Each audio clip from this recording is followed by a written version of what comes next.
viejo cuento popular de las Islas Salomón que dice así: si hay un árbol viejo que necesita ser cortado, y es demasiado difícil de cortar con un hacha, todavía es posible derribarlo sin cortarlo, porque también tiene sentimientos. Los aldeanos se reunieron y maldijeron el árbol que querían talar, lanzándole palabras abusivas y negativas todos los días durante aproximadamente un mes. Todo lo que se necesita es simplemente abusar y maldecir al árbol. Finalmente, al final del mes, el árbol murió por sí solo y cayó al suelo. Esto no ha sido probado, pero esta historia, como muchos cuentos populares que hemos escuchado, nos ha dado mucho para reflexionar. ¿Las plantas tienen sentimientos? ¿Puede un árbol morir de estrés mental con palabras negativas? ¿Incluso como regañar a un animal? ¿Las plantas y los animales sienten dolor? El punto de vista de la ciencia. Grover Cleveland Baxter Jr. es un especialista en detectores de mentiras militares. En 1948, se unió a la CIA, donde, afirmó, fundó el programa de polígrafo de la agencia. Una década más tarde, Baxter se mudó a Nueva York, y luego abrió la Escuela Baxter de Detección de Mentiras, donde enseñó a los detectives de NYPD y a los agentes de FBI, pero todo esto fue un preludio del trabajo de la vida real de Baxter, que comenzó en las primeras horas de la mañana del 2 de febrero de 1966. Baxter había estado despierto toda la noche en su oficina en West 46th Street, y se acababa de servir una taza de café cuando notó una planta de interior, una fragancia de dracaena que compró su secretaria para iluminar la oficina. Por broma, Baxter, que tenía una vena lúdica que contradecía sus antecedentes militares, estudió astrología, incursionó en LSD y supuestamente pasó un verano como buceador en un circo. Decidió conectar la planta a su máquina de detección de mentiras. En sujetos humanos, un polígrafo mide 3 cosas: pulso, frecuencia respiratoria y respuesta galvánica de la piel, también conocida como transpiración. Si le preocupa que lo atrapen en una mentira, sus niveles aumentarán o descenderán. Baxter quería provocar una ansiedad similar en la planta, por lo que decidió prender fuego a una de sus hojas. Pero antes de que pudiera conseguir una coincidencia, el polígrafo registró una intensa reacción por parte de dracaena. Para Baxter, la implicación era tan indiscutible como increíble. La planta no solo había demostrado miedo, también había leído su mente. Baxter concluyó que las plantas tenían algún sentido hasta ahora desconocido. Él lo llamó percepción primaria, que podía detectar y responder a los pensamientos y emociones humanos. Cuando dio a conocer sus hallazgos, el llamado efecto Baxter se convirtió en un éxito de la cultura pop. Había un programa de televisión presentado por Leonard Nimoy y un libro más vendido, La vida secreta de las plantas, inspirado en la investigación de Baxter. Baxter fue entrevistado por Johnny Carson, Art Linkletter, Merv Griffin y David Frost. Incluso los antiguos empleadores de Baxter en el CIA evaluaron la posibilidad de la comunicación entre humanos y plantas. Las plantas sienten dolor. Baxter descubrió el asombroso hecho de que las plantas tienen sentidos y responden al dolor. Aunque su teoría no convenció a la mayoría de los científicos y Baxter, él mismo, no pudo explicar científicamente los resultados de su experimento, continuó afirmando que las plantas viven y sienten dolor. Además, también tienen una reacción feliz cuando se riegan, preocupado cuando se enfrenta a la persona que los lastimó, así como las criaturas vivientes que lo rodean. Las plantas pueden verse afectadas por la música y las palabras. Baxter no es la única celebridad que ha profundizado en el tema. Antes de Baxter, Jagdish Chandra Bose, el padre de la ciencia india moderna, realizó un experimento integral para demostrar que las plantas también tienen sentimientos. Su trabajo muestra que el crecimiento y el desarrollo de las plantas pueden verse afectados por la música y los ruidos fuertes o las palabras. La contaminación del aire y los cielos nublados pueden debilitar a las plantas, y las plantas esencialmente también sienten dolor. Las plantas tienen sentimientos de ansiedad y miedo. Hoy, varios científicos han agregado sus estudios a la discusión iniciada por Jagdish Chandra Bose y Grover Cleveland Baxter Jr. Una serie de experimentos han demostrado que las plantas pueden responder liberando ciertas sustancias químicas si se sienten amenazadas. y las plantas pueden sentir el peligro, incluso antes de que las cosas realmente les sucedan. Al igual que las neuronas humanas que responden al dolor, las plantas tienen señales eléctricas que funcionan para producir neurotransmisores en su sistema. Cuando se trata de animales, cuando experimentan dolor, tienen una respuesta más pronunciada que las plantas. Sin embargo, el tema complicado de discutir es si tienen el mismo sentimiento cuando se trata de dolor. ¿El animal está emocionalmente herido en respuesta al dolor o se limita a la experiencia física? La inteligencia de las plantas.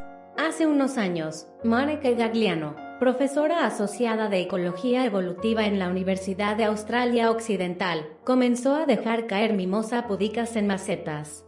Usó un riel de acero deslizante que los guió a 15 centímetros por encima de una superficie acolchada y luego los dejó caer. La planta, que es frondosa y verde con cabezas de flores de color rosa púrpura, se conoce comúnmente como una planta de la vergüenza o no me toques porque sus hojas se pliegan hacia adentro cuando se la molesta. En teoría, se defendería de cualquier ataque, percibiendo indiscriminadamente cualquier toque o caída como una ofensa y cerrándose. La primera vez que Gagliano dejó caer las plantas, 56 de ellas, desde la altura medida, respondieron como se esperaba.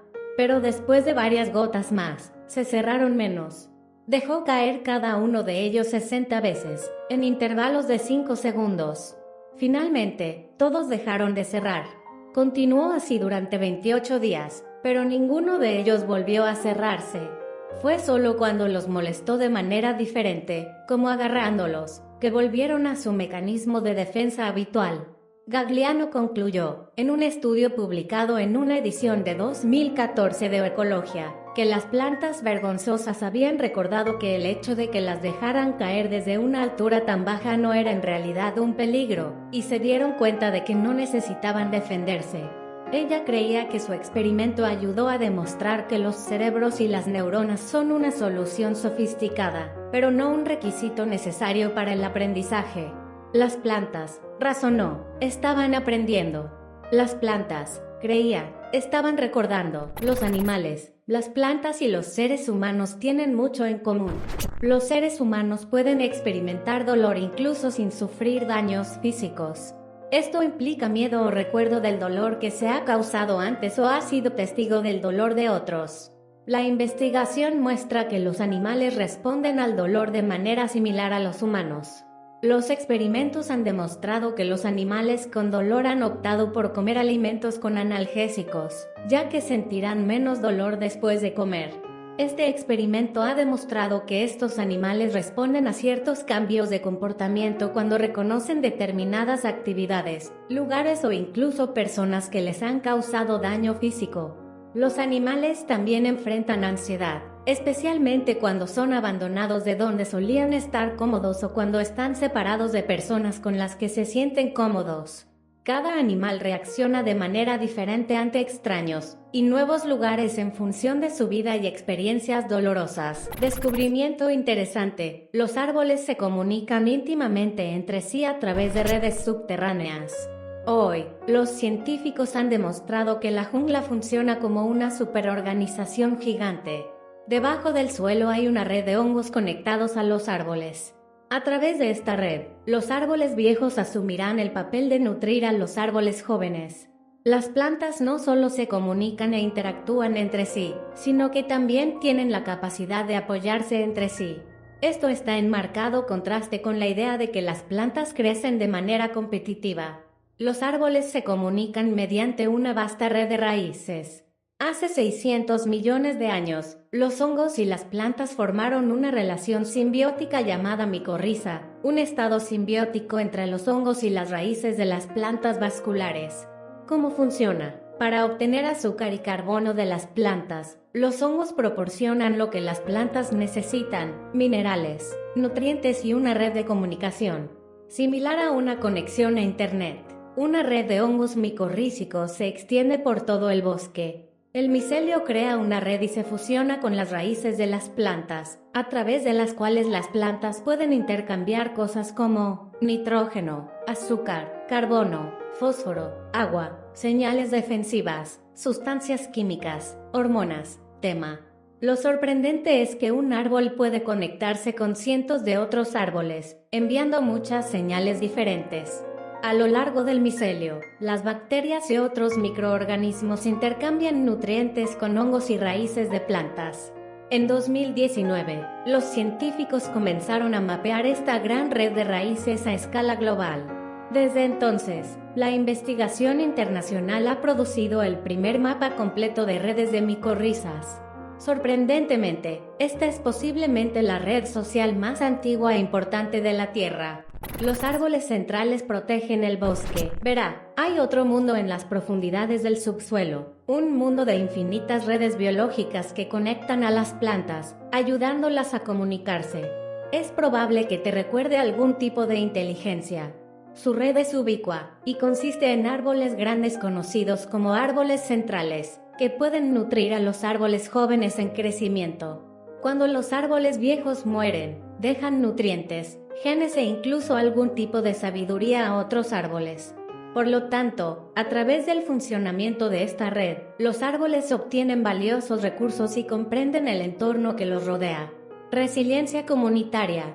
Los árboles conectados a la red disfrutarán de una clara ventaja y resistencia, y si separa un árbol de la red, será vulnerable. Normalmente, plantas como estas tendrán una tasa mucho mayor de ser incapaces de resistir patógenos que otras plantas. Las plantas se comunican entre sí. A través de conversaciones de ida y vuelta, los árboles fortalecerán la resiliencia de toda la comunidad de árboles.